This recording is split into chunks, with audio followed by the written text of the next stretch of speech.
Well, hey everybody, John Ritlin here with my predictions for WWE Super Showdown, the equivalent to or bigger than WrestleMania. Seriously, that is the tagline they're going with. Taking place in Jeddah, that is in a vibrant, progressive country. That aside, yeah, this isn't exactly what I would call a bigger than WrestleMania card. It's not even an equivalent to a WrestleMania card. I talk shit about WrestleMania 35 and 34 and other ones, but good God, those cards at least had some big matches. This is strictly just a glorified house show with a ton of money behind it, a ton of blood money behind it, and a ton of pyro, and people that are just going to be going through the motions. I will not fault the performers that want to go there or the performers that want to stay home. I really wish the women could be there, but I'm not sure they would be all that safe. However, rumor has it that Natalya, Alexa, and Renee Young are going to be traveling to the show. We could possibly get a women's match on this show. Now, I don't know if that's actually true or if they're just rumors and people are just pulling it out of their asses. Who knows? But that would certainly be weird if they didn't hype it at all and then had the women, out there, and they'll probably be, covered from head to toe because that's the kind of country they're in. But I digress. This card is 9 matches, and half of them have barely had any hype behind them. So, let's run through this. The 50-man Battle Royal, the largest Battle Royal in history. Because I think they had a 41-man Battle Royal on SmackDown at some point, and they had the greatest Royal Rumble last year, which was a review that did pretty goddamn well, and then my Crown Jewel review did even better. That's part of the reason why I'm reviewing this, because, well, views, and also, I watch bad wrestling so you don't have to. That's pretty much it. And you're going to get unhinged me during this, a mix of comedy and absolute insanity. So pretty much every video that I do on my own. But the 50-man Battle Royal, there's been guys like Jinder, Mojo, Gallows and Anderson, and The Miz announced. And I'm sure there's going to be a bunch of other names announced. There's probably some possible weird names. They might have some legends show up. Who the fuck knows? Miz will win. I don't fucking care who wins, honestly, but give Miz some kind of win. This show doesn't even fucking matter at all. But Miz should win because he's already been beaten to powder by Shane McMahon, who again is the best professional wrestler in the world, but Miz at this point, his babyface run could use something. Now, he probably shouldn't reference it after this. He could say, I won the biggest battle royal in history, and will probably get mercilessly booed. But Miz is a likable guy, a great father, and has been a great ambassador for the company for a number of years, for well over a decade. He has worked super hard for about 15 years with this company, so he deserves, I guess he deserves this. I mean, why not? Please, for the love of God, don't pull out somebody like Hulk Hogan winning this. Oh, for God's sakes, don't do it. Don't fucking do it. They would have Hulk Hogan win this. They would. Maybe they could have Titus O'Neil win it. It'd be nice, for what Titus does for his, for all the great charity work and stuff like that he does. But no, Miz is going to win. And then we get Lars Sullivan versus the Lucha House Party. Lars Sullivan has been called one name his entire life. One word. Racist. Wait. No. Freak. No. Racist. That's what it is. I don't think he's really learned from his past. Who knows? But he's facing off against 3 Hispanics. That's not uncomfortable given all this stuff that's come to light. Nope, we're probably going to get Lars Sullivan winning, though. I wouldn't be opposed to the Lucha House Party beating him in a minute and then humiliating Lars, even though people aren't going to be watching this show in droves. And anybody that is, hopefully you're just there to mock it. And not to necessarily mock the talents, even though I'm doing some of that right here, but to just mock the fact that this show exists. Yeah, it's uncomfortable, but unfortunately, WWE's in this for the long haul, at least for another 8 fucking years after this. Whatever. Lars Sullivan wins. Cool. Whatever. Him beating up 3 Hispanics, something he can fap to. Good luck on seeing that. Braun Strowman and Bobby Lashley, after that terrific arm wrestling match, it did not make me want to pull the remaining hair that I have out of my head at all, except it did. That arm wrestling match on Raw, so great. The ratings, everything, it was bad. It was fucking horrible. Braun Strowman will win. I mean, why not? Lashley hasn't fucking meant anything for a while, especially since that whole Lashley sisters thing. Even that turn with Leo Rush and that whole thing went away. Like, they've beaten Lashley to fucking powder, even though he picked up Braun impressively on Raw. Can you tell they don't give a fucking shit about this card? Braun's gonna win. Make it like a 6-minute match or something like that. Power for power and just that. And who knows, maybe Braun will enter the 50-man Battle Royal and win, and he could have another championship to go along with that Spearmint Championship he won at the Greatest Royal Rumble last year that was never seen again. It was an ugly title. until the 24/7 title came along. Hopefully we don't get any 24/7 title stuff here. We might get that in the Battle Royal. That's what I fear, and that's really not going to make it very, very fun. But yeah, Braun will win. Roman Reigns versus Shane McMahon. Shane McMahon, of course, the best professional wrestler in the world, had a big trophy and everything. Fought through that tournament, except he didn't, because he took Miz's place and beat Ziggler in like 2 minutes. No wonder Ziggler hasn't meant a goddamn thing in a while. And he had just come off a hot program of teaming up with Drew, and yeah, and all that. And Roman, if Roman does not win this, I don't know what the fuck they're doing. If Roman does not win in like 5-6 minutes, I mean, and none of these matches, sans maybe one, are going to be really, really short, because this is going to be at least a 4-hour show outside of the kickoff. And the main show is at least going to be 4 hours. That's pretty fucking bad.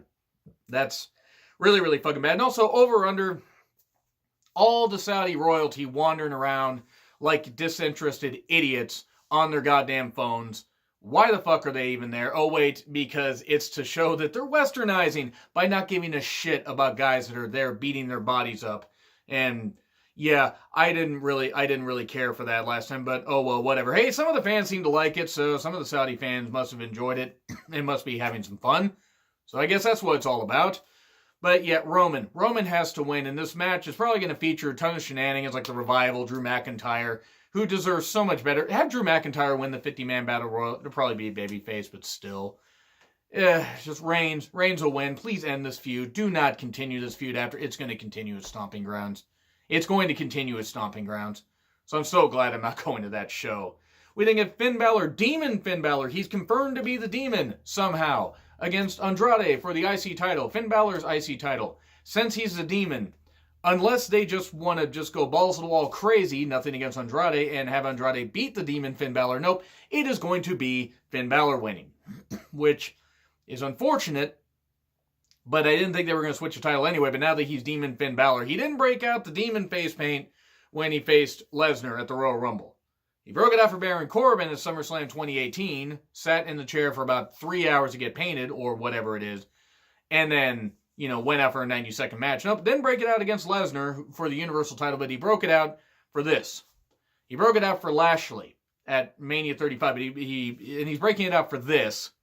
But whatever, I don't fucking know. I don't even think they fucking know. I got nothing against Balor, whatever. He can't wear the Pride colors, like the shirt I got back there, because, oh yeah, gay people aren't exactly promoted well over there, or revered, or even accepted all that well, at least by a vast majority of the people, it seems. So, Balor wins. And a match that has no goddamn right to exist, Triple H versus Randy Orton, because we are in 2009 again. And that was the last time these guys really fucking feuded. I mean, they've had skirmishes since. They did team up in Evolution, short-lived Evolution thing for a little bit, like 2014 with Bautista when he became Blue-Tista at the very end. Thankfully, Bautista got to go out on his own terms at WrestleMania 35. And anyway, Orton, have Orton win. Have Orton just, hit an RKO out of nowhere and beat Triple H. It'll probably be Triple H winning, but I'm just going to pick Orton.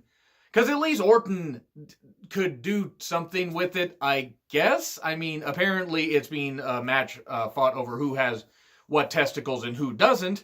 So, I don't know. It's going to be testicles on a pole match? I mean, it wouldn't be the first dismemberment that's happened in Saudi Arabia, so there you go. And Kofi Kingston versus Dolph Ziggler for the WWE Championship in 2019.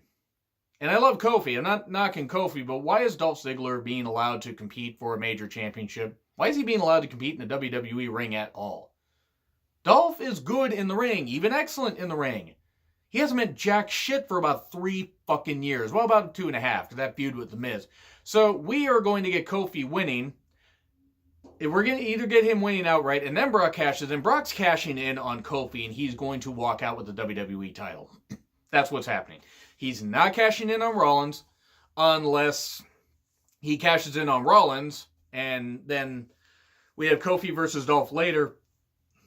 And then, Brock just inserts himself into the match, because have fun on seeing Brock inserting himself between two men, because we just need a big old human centipeding thing here. I don't know what I'm saying anymore. Brock's going to cash in on Kofi at least. I mean, I think he's still going to walk out with both belts somehow. But yeah, we get that. So Brock's at least leaving with the WWE title, probably leaving with the Universal title, and we get Seth Rollins versus Baron Corbin for the Universal title. They have everybody on the Raw roster they could be using instead of Baron Corbin in this role. Granted, it is Corbin on a show that nobody cares about, and Corbin isn't a bad athlete. He's just not interesting. Let's get out of the way and have Seth Rollins win.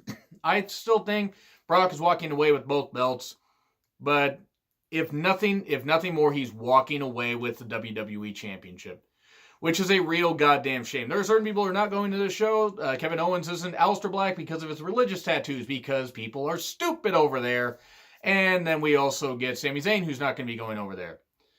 Yeah, well, I mean, that's for obvious reasons, for religious reasons. But that aside, this card is going to be pretty fucking stupid. Oh, one more match. Grumpy Old Men 2, Electric Boogaloo, Goldberg versus Undertaker. Why is this match happening? Each entrance is going to be 5 times as long as the actual match. I'm sorry, but Goldberg was wiped out in 2003. Undertaker was wiped out in at least 2012. I would argue 2010. And I know that, look, you know, they're legends and everything and all that. Well, Undertaker's much more of a legend than Goldberg. So let's get 2 old guys here who are going to be paid a shitload of money, and whatever. They want to take the money, that's fine. Okay, I'm sure they can make good use with it. Goldberg does a lot of good shit outside of wrestling.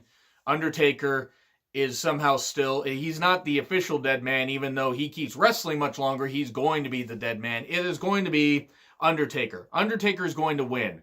He's probably going to win via ref distraction when he hits Goldberg in the dick and then hits the tombstone. I don't know what the fuck's going to happen. If this lasts much beyond the 5 minutes, the 90 seconds between Brock and Goldberg at Survivor Series, or I think it was like 86 seconds, or like the 4.5 whatever fucking minutes it was at Mania 33, if it lasts beyond that match, I will be amazed. And I mean, it's going to be a freaking atrocity. This show is not going to be very good. But who the fuck knows? Who the fuck knows what's going to happen? Anyway, that's what I have to say. So yeah, I'm just going to warn you guys, I'm probably going to have a very scathing rant for this. I tried to make it a whole lot of fun. WWE doesn't care about this card. The talents don't really care about this card. Why the fuck should you? So, yes, I'm going to have a scathing rant, though. A scathing review up, like, you know, sometime shortly after the show. Probably an hour or so after the show is done. But anyway, those are my predictions. Leave your predictions in the comments. Do you care about this show? I sure don't. Are you going to be watching? I hope you guys don't hate me for the fact I'm going to watch. Because I watch wrestling so you don't have to. Because I'm not comfortable with the idea either of, like, this Saudi Arabia deal. But it's stupid money. So I can't fault Vince for taking it, even though he's an evil son of a bitch. Anyway, like, share, subscribe, Twitter handle in the description. I'm John Retlin. I'll see you Friday.